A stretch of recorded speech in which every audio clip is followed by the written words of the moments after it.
A graça e a paz do Senhor Jesus Cristo, meus queridos irmãos, nós vamos prosseguir o estudo da Palavra de Deus dentro do projeto Toda a Escritura, hoje estudando os capítulos 9, 10 e 11 de Gênesis. Nós vamos abordar esses capítulos com o tema Recomeço, Tropeços e Linhagem Prometida, e a linhagem prometida. Então vamos tomar nossas Bíblias e vamos ler a partir do versículo 1 do capítulo 9. Capítulo 9 de Gênesis, a partir do versículo 1, vamos ler os primeiros 4 versículos. Diz assim a palavra de Deus. Abençoou Deus a Noé e a seus filhos e lhes disse: sede fecundos, multiplicai-vos e enchei a terra. Pavor e medo vos serão sobre todos os animais da terra e sobre todas as aves do céu, tudo o que se move sobre a terra, e todos os peixes do mar nas vossas mãos serão entregues. Tudo o que se move e vive ser-vos-á para alimento. Como vos dei erva verde, tudo vos dou agora. Carne, porém, com sua vida, isto é, com seu sangue, não comereis. Então aqui você percebe que há uma repetição da bênção de Deus sobre Adão. Multiplicai-vos, sede fecundos e enchei a terra. Não é? Deus tinha dado essa bênção a Adão e repete aqui. E faz uma mudança na dieta alimentar do ser humano. Antes o ser humano só tinha liberdade para comer vegetais. Agora ele tem a liberdade de também comer carnes dos animais. E Deus até coloca um medo nos animais do ser humano. Pavor vos será. Né? Os animais terão medo do ser humano. Isso não é nenhuma indicação que a gente deve ser exclusivamente carnívoro nem exclusivamente vegetariano. Simplesmente quer dizer que o homem era antes vegetariano e Deus deu a ele agora liberdade de se alimentar com carnes. Não é? É interessante observar aqui no versículo 4, quando diz assim: a carne com sua vida, isso é, com seu sangue, não comereis. O que é que a gente percebe aqui? Aqui a gente percebe que o sangue foi dado como símbolo da santidade da vida. A santidade da vida pertence a Deus. Então, por respeito a isso que Deus dá, não se come sangue. Noé recebeu esse mandamento para não comer sangue, seus descendentes também. Depois, na lei de Moisés, esse mandamento foi repetido. No concílio de Jerusalém, também continuou sendo falado para evitar comer a carne com sangue. Existem algumas pessoas que acham que isso passou, mas outros que não, que isso aqui não é uma coisa específica da lei de Moisés, que deve ser observado porque antecede a lei de Moisés. É um respeito à vida que só é doada por Deus. Eu sou partidário desse pensamento. Nós devemos nos abster de comer sangue. Sou partidário desse pensamento. As Assembleias de Deus, de uma maneira geral, também pensam assim. Porque foi Noé que recebeu esse mandamento, depois ele foi repetido na lei de Moisés e foi repetido também no Concílio de Jerusalém. Então, galinha ao molho pardo, não. Chouriço, não. E por aí vai. Né? Muito bem. Aí tem um outro aspecto a ser observado aqui, que eu lembrei agora. É a questão de a carne com seu sangue. Porque com sua vida, quer dizer, a vida está no sangue. Isso é interessante, porque a palavra que é traduzida do hebraico por vida, a vida está no seu sangue, é a palavra nefesh, que é traduzida muitas vezes por alma. Inclusive nas traduções antigas diz assim, porque a alma está no sangue. Se alguém aqui leu uma tradução muito antiga, talvez se lembre disso. E a tradução deve ser alma de acordo com o contexto. Por quê? De onde é que vem a palavra alma? A palavra alma vem do latim anima. E a mesma palavra anima dá origem às palavras animal, ânimo e alma. Tá? É traduzida de acordo com o contexto. Então, de acordo com o contexto, a palavra nefesh é traduzida por alma e é traduzida por vida. Por que algumas pessoas leram traduções muito ao pé da letra, como é o caso do grupo das Testemunhas de Jeová, eles ficam achando que a alma está no sangue. Então, eles não aceitam fazer transfusão de sangue, porque dizem que isso aí violenta a questão da alma que está no sangue. Teologicamente, nós discordamos. Porém, é um pensamento que deve ser respeitado. Teologicamente, eles estão errados. Nós não cremos assim. Mas é um pensamento que deve ser respeitado. Por que que deve ser respeitado? Porque isso diz respeito à fé da pessoa, à religiosidade da pessoa. E eles estão dispostos a morrer sem receber transfusão de sangue. Isso é uma coisa muito séria e a gente tem que respeitar isso daí. Continuamos achando que está errado, mas temos que respeitar. Vamos adiante. Versículos 5 a 7. Certamente requererei o vosso sangue, o sangue da vossa vida, de todo animal requererei, como também da mão do homem. Sim, da mão do próximo de cada um requererei a vida do homem. Se alguém derramar sangue do homem, pelo homem se derramará o seu, porque Deus fez o homem segundo a sua imagem. Mas sede fecundos, multiplicai-vos, povoai a terra e multiplicai-vos nela. Então aqui Deus agora estabelece uma coisa que não havia antes, que é o governo humano. Ele deu ao homem a autoridade de governar sobre outros homens com a extensão tão grande de poder, até mesmo para tirar a vida, se alguém tirar a vida do semelhante. Então isso aqui é como se fala, os estudiosos falam, foi instituído aqui o governo humano, que tem a liberdade para estabelecer leis que conduzam a um maior bem-estar da sociedade, uma maior manifestação da justiça, que evite crimes. Começou a ser estabelecido aqui. Você nota, então, aqui que é um mandamento muito sério, porque diz assim, se alguém derramar o sangue do homem, pelo homem terá o seu sangue derramado. Deus está instituindo aqui, então, a pena de morte, a pena capital. A pena de morte foi instituída aqui e nunca foi revogada na Bíblia.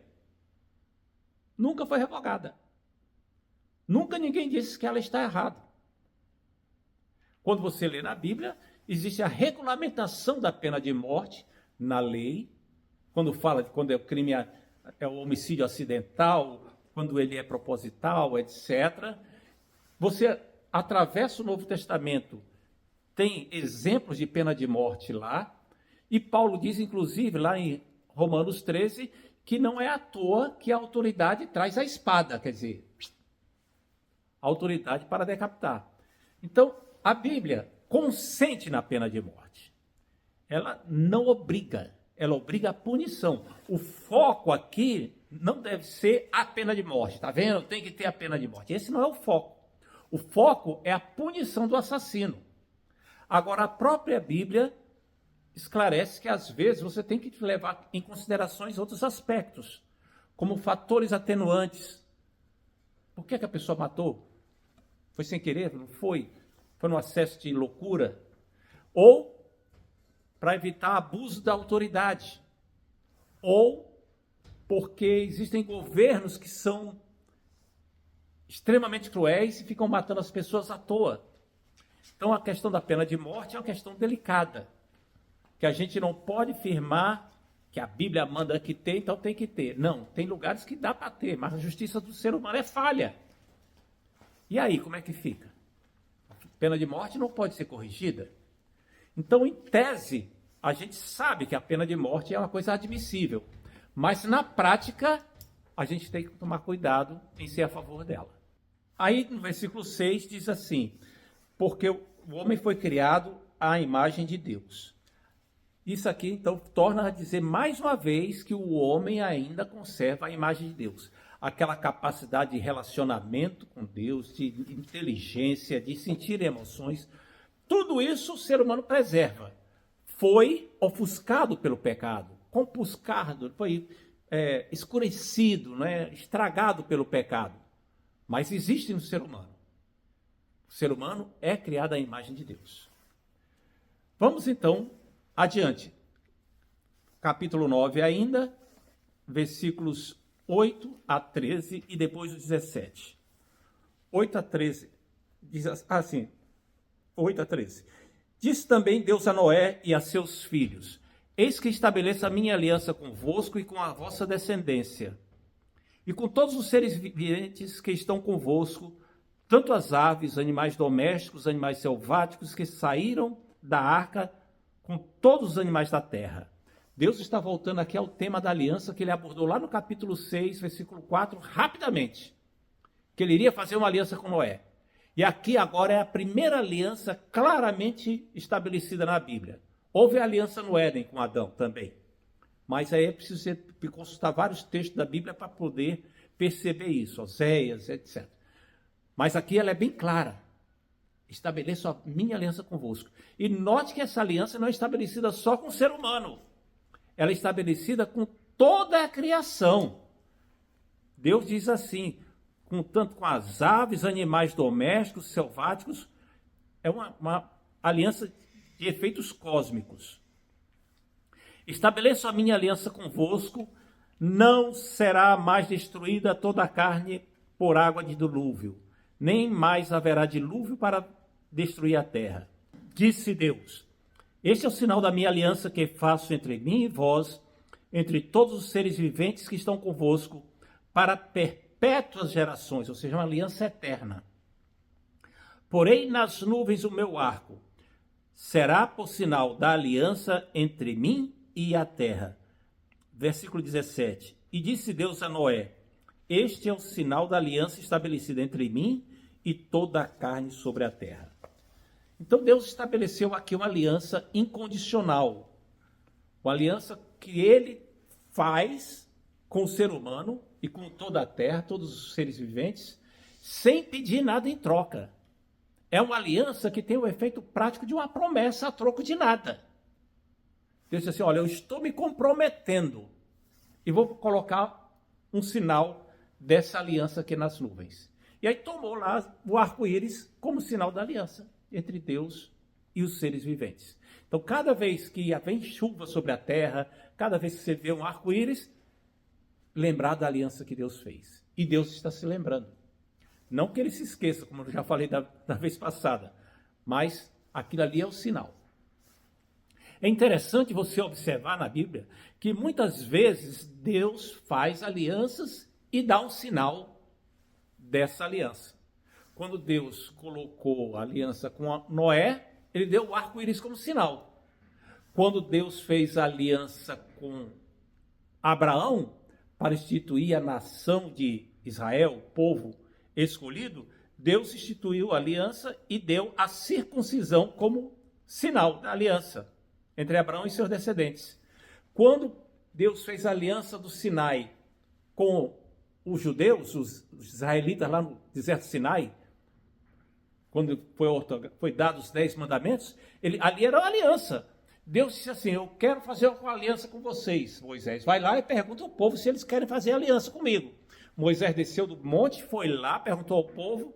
O povo disse: queremos. Tudo que o Senhor disser, faremos. Moisés voltou, falou com Deus. Olha, o povo quer. O povo topa fazer aliança, quer fechar esse contrato aí. E aí Deus instituiu a aliança que começa com os 10 mandamentos. E aí, mais para frente, ele vai dizer assim: este será o sinal da aliança. E aí vai e dá como sinal da aliança a guarda do sábado. A guarda do sábado, Deus diz assim: este é o sinal da aliança entre eu e o povo de Israel. Então, mais uma aliança, mais um sinal. Quando veio a nova aliança, que o Senhor Jesus instituiu a nova aliança, ele disse assim: este sangue é o sangue da nova aliança, o pão, que é minha carne que é partido por vós, que é dado por vós. Ali ele instituiu a ceia como símbolo da nova aliança. Batismo e Santa Ceia são símbolos da nova aliança. Pelo batismo, a pessoa diz que está aderindo a essa aliança, que ela está aceitando, que ela está se incorporando à igreja. Por isso é que nós valorizamos tanto o batismo. Para ser membro pleno da igreja, ela tem que dizer que quer ser membro pleno. E ela demonstra isso sendo batizada. E aí tem o batismo. E depois do batismo, para a pessoa lembrar da nova aliança, isso será por memorial, aí tem a participação da ceia. Vamos adiante. Versículo 19 a 24, do capítulo 9. Sendo Noé lavrador, passou a plantar uma vinha. Bebendo do vinho, embriagou-se e se pôs nu dentro de sua tenda. Cã, pai de Canaã, vendo a nudez do pai, fê-lo saber fora a seus 2 irmãos. Então, Sem e Jafé tomaram a capa, puseram-la sobre os próprios ombros de ambos, e andando de costas, rostos desviados, cobriram a nudez do pai, sem que a vissem. Despertando Noé do seu vinho, soube o que lhe fizera o seu filho mais moço. Aqui a gente vê então que Noé plantou uma vinha. Mas as pessoas pensam assim, mas Noé foi logo plantar uma vinha? Noé errou, não devia ter plantado uma vinha. Não, Noé não errou em plantar uma vinha.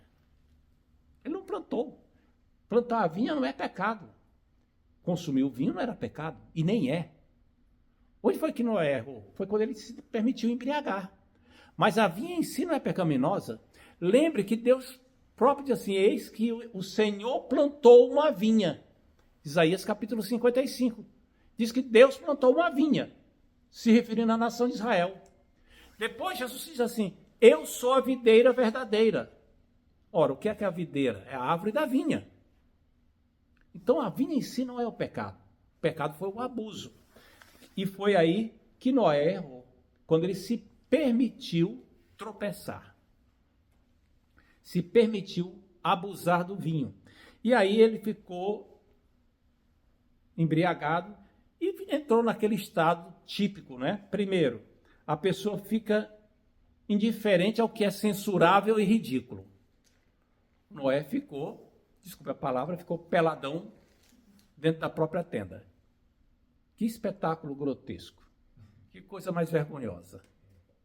Segundo, ele perdeu o senso da sensualidade sadia, da sexualidade saudável. Ele se deixou embriagar e a sensualidade acabou dominando ele. E foi isso que aconteceu também com Ló, como a gente vai ver mais adiante. E aí a gente nota que o filho dele, o Cã,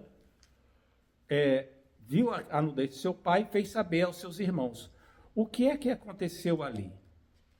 Na mente das pessoas da nossa época, talvez esse erro de Noé não tenha sido tão grave. Pô, o cara estava dentro da tenda dele, ficou pelado, o que é que tem? É porque nós estamos muito acostumados já com a mentalidade dessa época. Mas existe uma coisa chamada pudor, conveniência, discrição, ou, no linguajar dos antigos, modéstia. Tudo isso deve ser preservado. Tudo isso deve ser observado. O Noé perdeu o senso disso.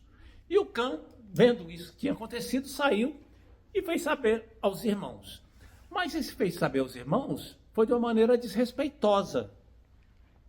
Tanto é que o comportamento dele é contrastado com o dos irmãos que foram lá cobrir a nudez do pai. O Cã ficou zombando do pai. O comportamento do Cã não tem nada de sexual. Existem algumas pessoas que dizem que o Cã foi lá e abusou sexualmente do pai, porque está escrito que ele viu a nudez do seu pai. Só que essas pessoas confundem ver a nudez, que é o que está aqui no texto, com descobrir a nudez, que tem em outros textos da Bíblia, como lá em Levítico, quando fala de descobrir a nudez. Descobrir a nudez é uma forma eufêmica, delicada, de falar do relacionamento sexual. Não foi isso que ele fez aqui.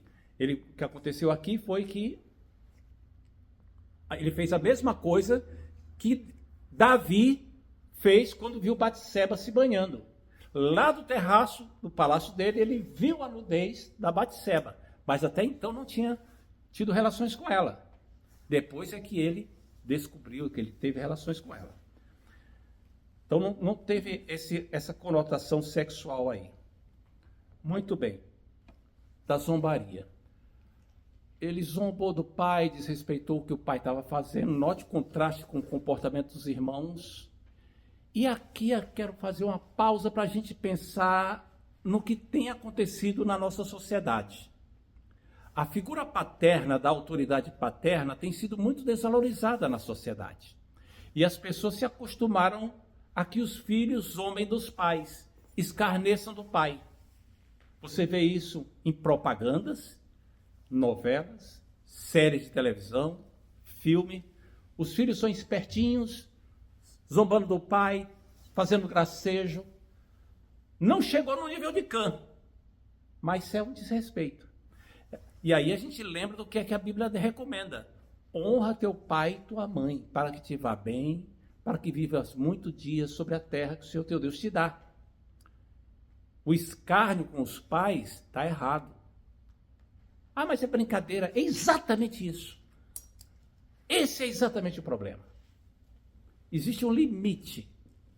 E a zombaria, o escárnio, não deve ser tolerado. Está errado. Traz maldição. O que aconteceu aqui com Cã, então, foi isso. Veja o que tem no versículo 24 a 27. Despertando Noé do seu vinho, soube o que lhe fizera seu filho mais moço e disse: Maldito seja Canaã, seja servo dos servos a seus irmãos. E ajuntou: Bendito seja o bendito seja o Senhor, Deus de Sem, e Canaã lhe seja servo. Engrandeça Deus a Jafé, e habite ele nas tendas de Sem, e Canaã lhe seja servo. Note que o que está acontecendo aqui agora é que, no momento da bênção, Cã não foi abençoado. Não há bênção para Cã, por causa do comportamento dele. E um dos 4 filhos dele, Canaã, recebeu uma maldição profética. Seja Canaã amaldiçoado. Esse Canaã aqui é que é o pai dos cananeus. Não confunda cananeus, que são os descendentes de Canaã, com os camitas, que são os descendentes de Cã. Os cananeus, descendente de Canaã, que é descendente de Cã. Então, Canaã era um camita, mas nem todo camita era cananeu. Por exemplo, os egípcios são camitas, mas não são cananeus.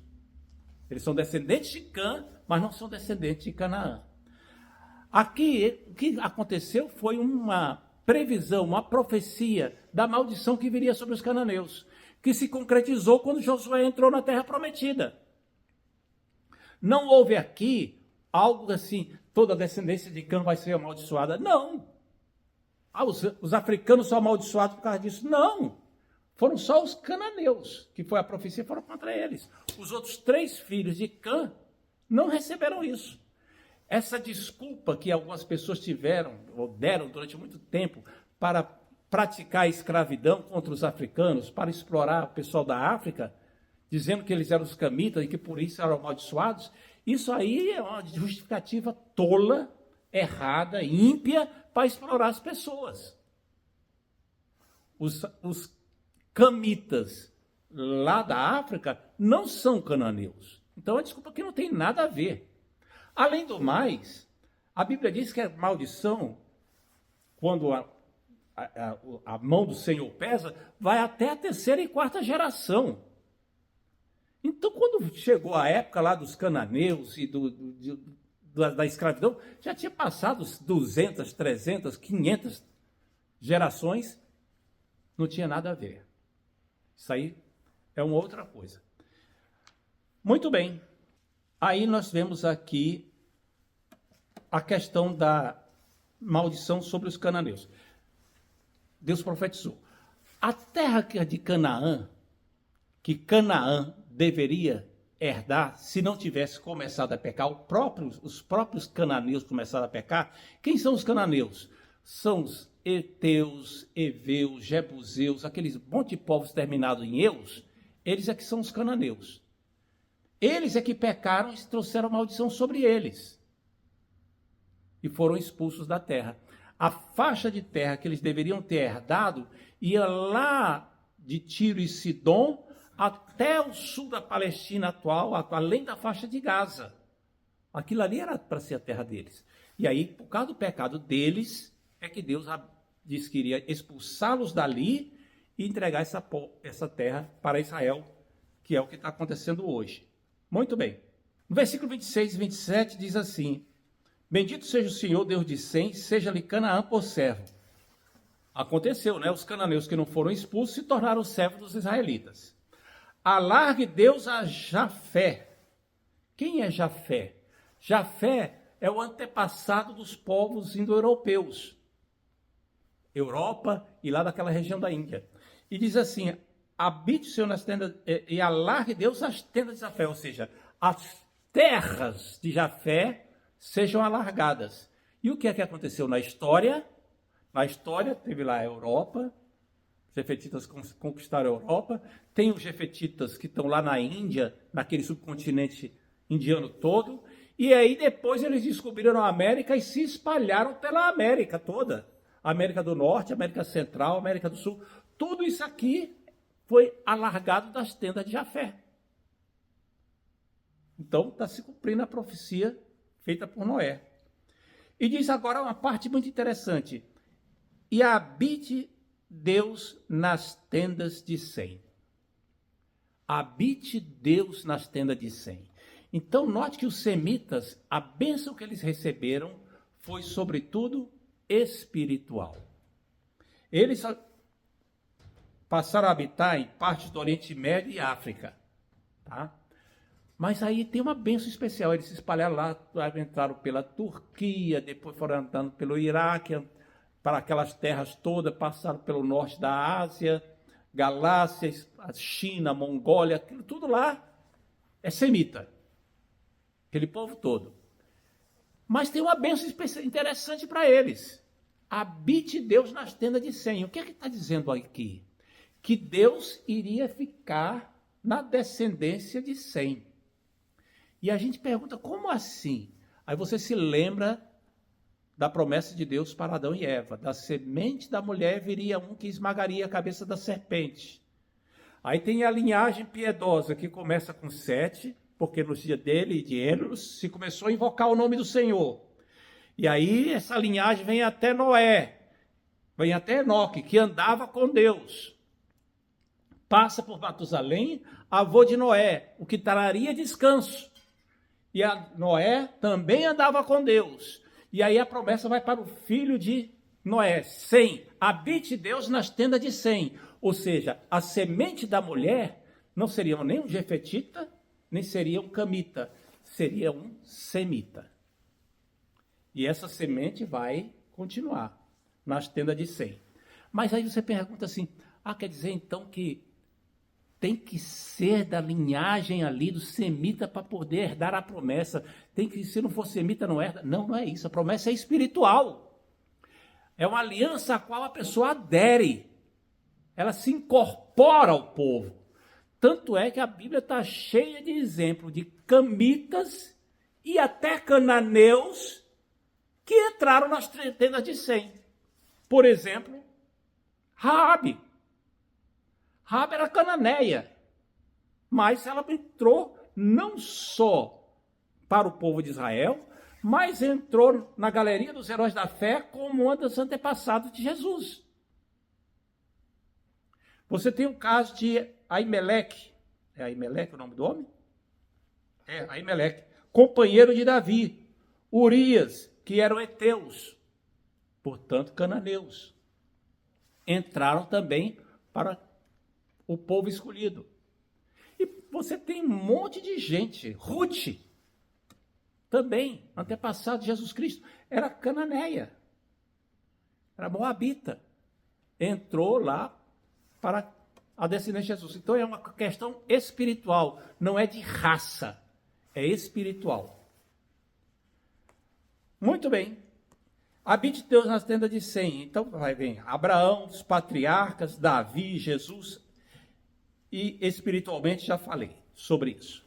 Vamos então do capítulo 10. Vamos passar para o capítulo 10, 1, 5 e de 8 a 11. Aqui fala sobre os descendentes dos filhos de Noé, né? São as lições. É interessante você observar que aqui a arrumação do livro de Gênesis, ele está obedecendo uma lógica para mostrar a descendência da semente da mulher. Ele não está em ordem cronológica.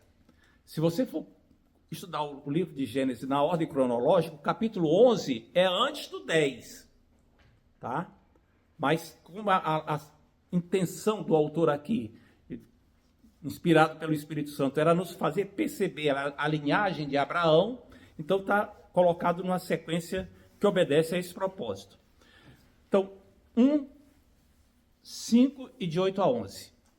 Estas são as gerações dos filhos de Noé. Sem Cã e Jafé, nasceram-lhe filhos depois do dilúvio. Versículo 5. Eles se repartiram entre si as ilhas das nações nas terras, cada qual segundo a sua língua, segundo as suas famílias, em suas nações. De 8 a 11. Cush gerou a Nimrod, que começou... Bom, uma observação apenas. Você nota então que ele está mostrando que eles se espalharam pelas nações, né? Começaram a se espalhar pelas nações. Aí tem aqui agora a particularidade de um camarada chamado Cush, um camita. Ele era camita. Versículo 8. Cush gerou a Nimrod, o qual começou a ser poderoso na terra. Então, do nada, é exaltado agora a biografia desse cara, Nimrod. Foi valente caçador diante do Senhor. Dizer-se, como Nimrod, poderoso caçador diante do Senhor. O princípio do seu reino foi Babel, um nome para a Babilônia. Ereque, Acade, Calné, na terra de Sinar. Sinar ou Sinear são nomes para a Babilônia também, tá? Daquela terra saiu ele para a Assíria e edificou Nínive, Rebote-Ir e Calá. E entre Neve e Calá, a grande cidade de Rezim. Misraim gerou a Luidim e a Anamim, a Leabim e Nafutim. É uma opção de nome complicado, não é? Aí depois diz que lá no versículo 14, de onde saíram os filisteus, Cauluim, etc. A origem das nações aqui. Qual é o ponto aqui? Os pontos são os seguintes. Primeira coisa a considerar, todos os seres humanos, todas as nações são descendentes de uma mesma origem. Todos temos o mesmo sangue. Não apenas a partir de Adão, mas também a partir de Noé. Todos os seres humanos. E isso é interessante a gente perceber isso. Porque se hoje isso é uma coisa fácil da gente comprovar nos livros de ciência e até em livros de antropologia, antigamente não se pensava assim. Pelo contrário, dizia-se o contrário, que tinha gente que tinha sangue mais nobre do que outro. Tinha nação que tinha sangue mais nobre do que outro. E ainda nos nossos dias, tem pessoas que ficam se matando, tentando exterminar outras nações porque não merecem existir, que o sangue deles é impuro, tem outro sangue, etc. Muitos massacres. No entanto, a Bíblia, desde o princípio, mostra que todos temos o mesmo sangue. Por que isso? Porque todos nós viemos de Noé e porque a Bíblia é inspirada por Deus. Só um livro inspirado por Deus teria autoridade para falar isso, contra tudo quanto é a literatura antiga da época e até das atuais. Muito bem. O fato de todas as nações terem essa mesma descendência, a gente começa a perceber que tem alguma identidade, alguma coisa que é comum a todos os povos. Não apenas temos o mesmo sangue, mas todos os povos e nações também têm a mesma necessidade básica, a mesma necessidade essencial, a necessidade de ter salvação, de ter vida com Deus, de ser restaurado espiritualmente. Todas as nações estão mergulhadas no pecado e no crime e na desobediência. Todas também têm a mesma necessidade básica. E para todas as nações, a solução é a mesma, é Jesus Cristo.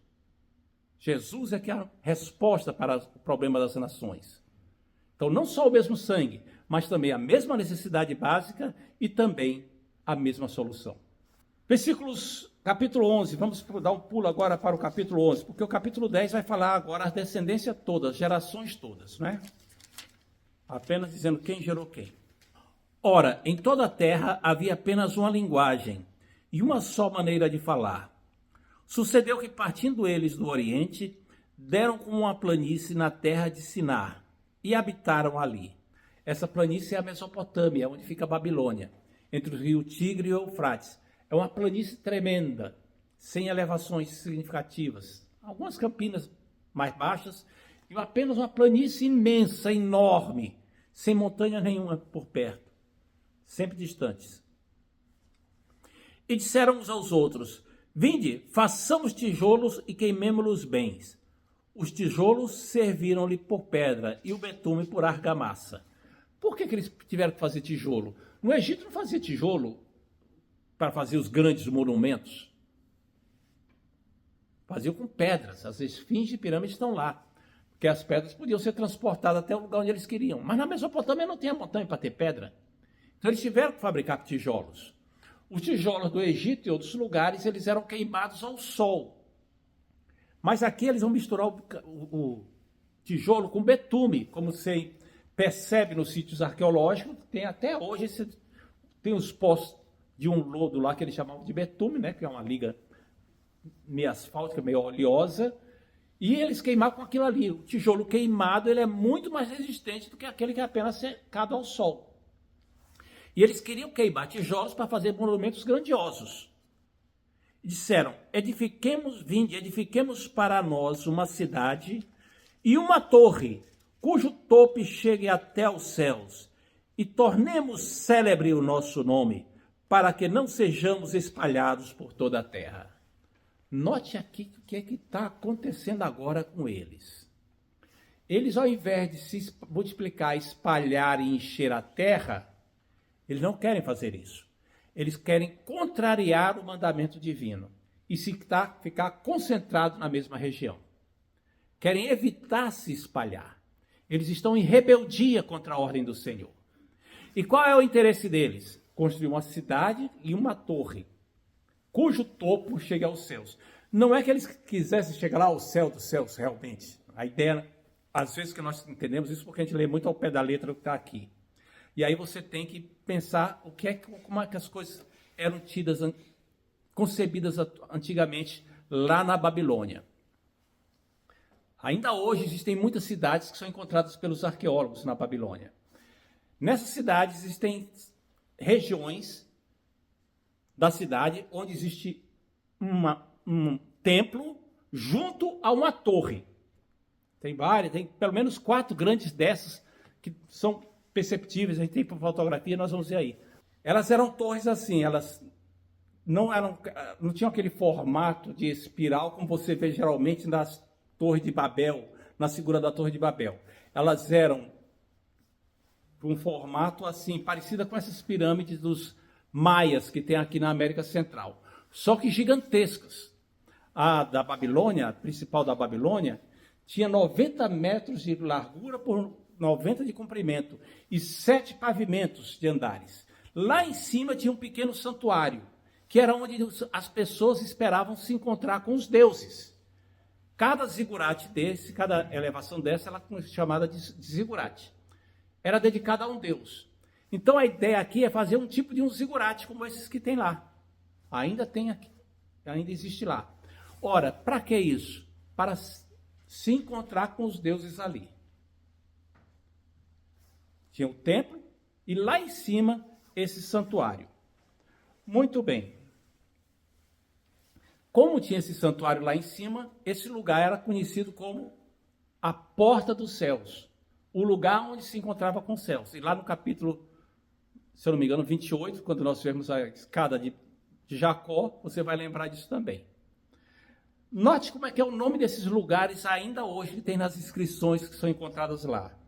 Lá em Larsa, na cidade de Larsa, existe um zigurate desse que é chamado de Casa do Vínculo entre o Céu e a Terra. Na cidade de Borsipa é Casa dos 7 Guias do Céu e da Terra.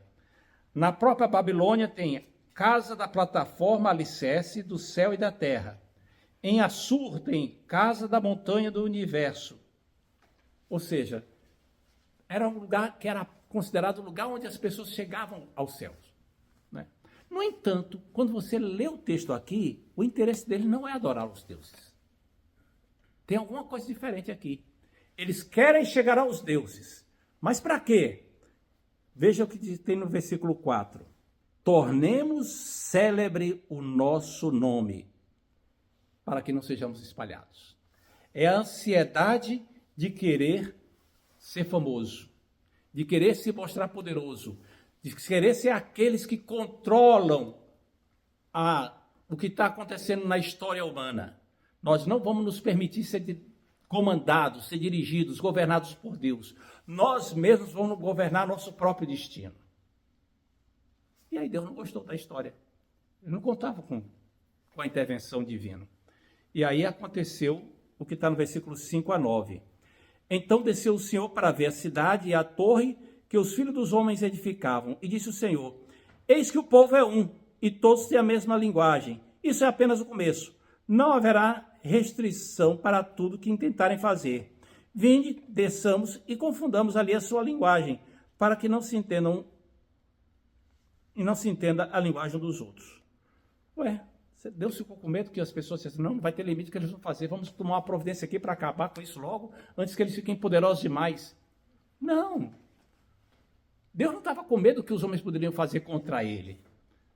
Deus foi evitar que os homens atormentassem a vida do próximo, porque o domínio dele não haveria mais limite. Quando eles começassem a se tornar poderosos, famosos, agressivos, a dominação do homem pelo homem iria ficar de uma maneira descontrolada. Quem estuda política, sociologia e direito, etc., conhece, né, que a frase célebre, o homem é o lobo do homem. Por que isso? Porque o homem tende a dominar o seu semelhante. E era o que estava acontecendo aqui. Só que Deus fez uma coisa muito simples.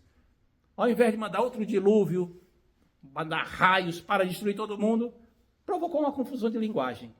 E aí ninguém se entendia mais, tiveram que se espalhar, porque a linguagem ficou confusa. Não tinha mais como eles se combinarem. Portanto, o Senhor os dispersou dali pela superfície da terra e cessaram de edificar a cidade. Por isso, chamaram o seu nome de Babel. A palavra Babel significa atrapalhado, confusão. Tá? Tem um jogo de palavras com o hebraico. Porque ali se confundiu o Senhor a linguagem de toda a terra, e dali o Senhor dispersou por todos os descendentes da terra. Muito bem, ficou confuso, ninguém se entendia mais. As linguagens ficaram prejudicadas. E note que interessante, é exatamente o contrário do que aconteceu no dia de Pentecostes. Aqui Deus veio para punir o pecado e confundiu a linguagem deles. No dia de Pentecostes, na inauguração da igreja, para celebrar a remissão dos pecados, Deus fez com que a linguagem humana, que ninguém se entendia, agora todo mundo se entendia, apesar de cada um estar falando uma coisa diferente. Uma harmonia que só o Espírito de Deus promove a partir da salvação em Jesus Cristo. No sentido contrário do que aconteceu em Babel. Muito bem, capítulo 11, versículos 10 a 26, fala da genealogia de Abraão. E nessa genealogia de Abraão, você observa uma passagem que vai de 100 para seu filho, e vai andando até Abraão. Veja aqui no versículo, e eu vou ler alguns versículos apenas, a partir do versículo 10. Veja aí. São essa geração de 100. Ora, era da idade de 100 anos quando gerou a Faxade, e depois esse camarada gerou a Salá, e aí por aí vai indo a opção de gente, até que chega no versículo 24. Um que gerou o outro, etc. E a gente observa uma coisa interessante, que vai diminuindo a quantidade de anos que essas pessoas viviam. Se antes viviam 600 anos, 800 anos, 900 anos, está diminuindo, até que nós chegamos ao versículo 24.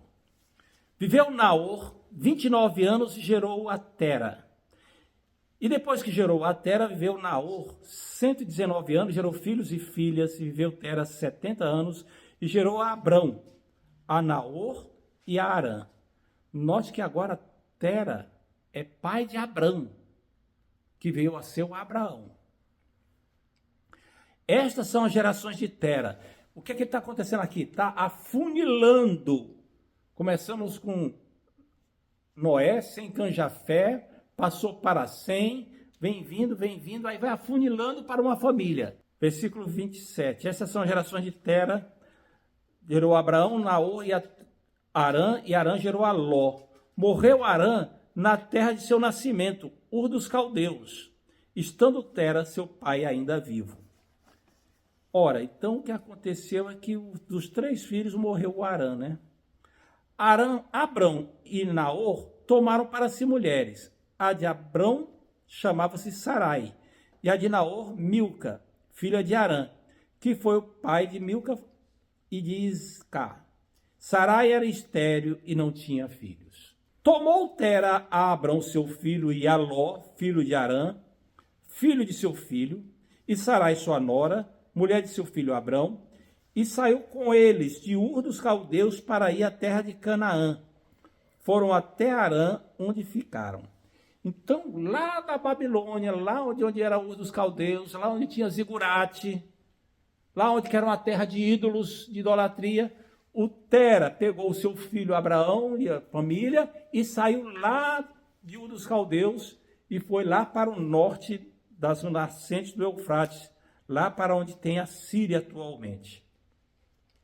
E havendo Tera vivido 205 anos ao todo, morreu em Harã.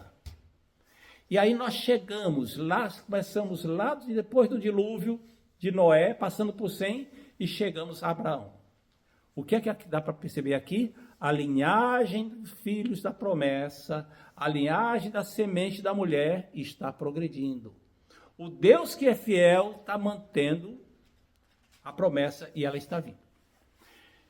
O que é que a gente pode resumir disso tudo, que a gente pode trazer como aplicações para a nossa vida? Primeira delas, a questão da valorização da vida humana. Essa é a primeira lição. A vida humana é sagrada e ela tem que ser respeitada, desde a concepção até a morte natural. A vida humana tem que ser respeitada por todos os meios. Não podemos ser a favor do aborto, não podemos ser a favor da eutanásia voluntária, não podemos ser a favor do homicídio seletivo, ou seja lá o que for. A vida humana é sagrada. Isso tem que ser respeitado. O governo humano existe para preservar isso. Infelizmente, às vezes, eles fazem até o contrário, não é? Segundo lugar, confiança nas promessas de Deus. Deus prometeu que não haveria mais dilúvio e colocou o sinal lá. Tem enchente de vez em quando aí, mas nem de longe ameaça a existência do ser humano com dilúvios. Não. Deus é um Deus fiel, cumpre suas promessas. E aí a gente vê que as promessas que nós temos em Cristo são também verdadeiras, porque é o mesmo Deus que está prometendo. Terceira lição, temos que reconhecer a fragilidade da natureza humana. Noé, um homem extremamente justo, Noé andava com Deus, um homem íntegro e justo na sua geração, ainda assim marcou bobeira, passou vexame, fez tolice. E aí é que quando Paulo diz assim, quem está de pé, cuide para que não caia. Se teu irmão pecar, vai ter com ele, com graça, para restituir aquele que pecou. Todos estamos sujeitos e temos que vigiar. Temos que ter a humildade de pensar o seguinte, eu não sou melhor do que ninguém. Não sou melhor do que ninguém, muito menos do que Noé. E às vezes eu fico pensando, vou até beber um pouco d'água, né? Se houvesse um dilúvio agora e Deus quisesse escolher alguém para construir uma arca, será que eu seria o escolhido? Eu tenho certeza que eu não seria. Não sei o que você pensa a esse respeito. Mas nós temos que pensar sobre isso, sobre a nossa fragilidade e pedir graça e misericórdia a Deus. Quarta lição, a soberania de Deus sobre as nações. Deus é o Senhor de todas as nações. Chegou o momento que ele quis dispersar. Deuteronômio fala que ele espalhou as nações e deu as terras aos povos de acordo com os planos dele para com o povo de Israel. Quando você lê aqui no capítulo 10, capítulo 11, dá a impressão que foi todo mundo andando de um lado para o outro lá, a seu bel prazer. E um bocado de gente chegou lá no Brasil, lá os tupis e tal, e outros chegaram aqui, os apaches. Não foi assim. Deus está dirigindo tudo. Deus controla a história. Ele estabelece reis e tira reis. Estabelece reinos e derruba reinos. O mundo não saiu do controle. A gente tem que lembrar disso em épocas de crises políticas, de conflitos. Nós estamos vivendo época que se fala muito em crises políticas. Lembrar da soberania de Deus. Lembrar que os governantes não são servo de Deus no sentido que o cristão é. Ele é servo de Deus porque ele está debaixo do comando de Deus. E ele não vai fazer nada que Deus não permita que ele queira fazer. Às vezes, Deus não se mete porque Deus delegou isso ao ser humano. Né? Lembra que ele estabeleceu o governo humano? E o ser humano é que governa. Às vezes, Deus estabelece limites. E de vez em quando, Deus intervém. Mas Deus é soberano. E Ele é que é o controlador disso tudo. A gente tem que lembrar disso e lembrar que as necessidades básicas desse povo todo são as mesmas. Salvação em Jesus Cristo. Quinto lugar, temos que rejeitar o orgulho e a autossuficiência. Querer ser grande, querer ser famoso, é uma tentação que todos podemos ter. Temos que fugir dela. Querer estabelecer, não, fazer uma coisa de sucesso, para crescer. Temos que moderar isso daí. E colocar essa vaidade debaixo do controle de Deus. Porque o projeto da torre mostrava que o povo estava fazendo isso aí à revelia de Deus. E Deus interviu. Muitos imperadores, muitos conquistadores têm tentado ser grandes na terra. Tem um sucesso durante alguns anos e se acaba. Napoleão Bonaparte disse assim, eu, Júlio César e Alexandre construímos grandes impérios baseados na força, mas só o Nazareno é que construiu algo pelo qual os seus súditos estão ainda hoje dispostos a morrer por ele. Mas eu, Alexandre e Júlio César, não temos ninguém que queira morrer por nós. Sim, não tem. E nós também temos que pensar que o nosso orgulho pode nos conduzir a lugares, caminhos errados. E, finalmente, o episódio da Torre de Babel evidencia a necessidade da redenção, não é? Já falei sobre isso, que só em Jesus Cristo. Aliás, não era isso, nem isso aqui. Finalmente é o seguinte, é lembrar que todo pecado, seja por soberba, seja por negligência, por descuido, produz tristeza, produz resultados sinistros. A gente tem que vigiar para não se deixar levar por eles, não se deixar enganar pelas nossas próprias paixões, pelos nossos próprios desejos. Há uma tentativa, uma ideia de colocar a culpa no diabo. Nem sempre o diabo é o culpado. Somos nós, com nossas inclinações. Que o Senhor nos guarde, nos inspire e preserve para que possamos receber graça para aproveitar essas lições. Amém? Deus abençoe. Amém.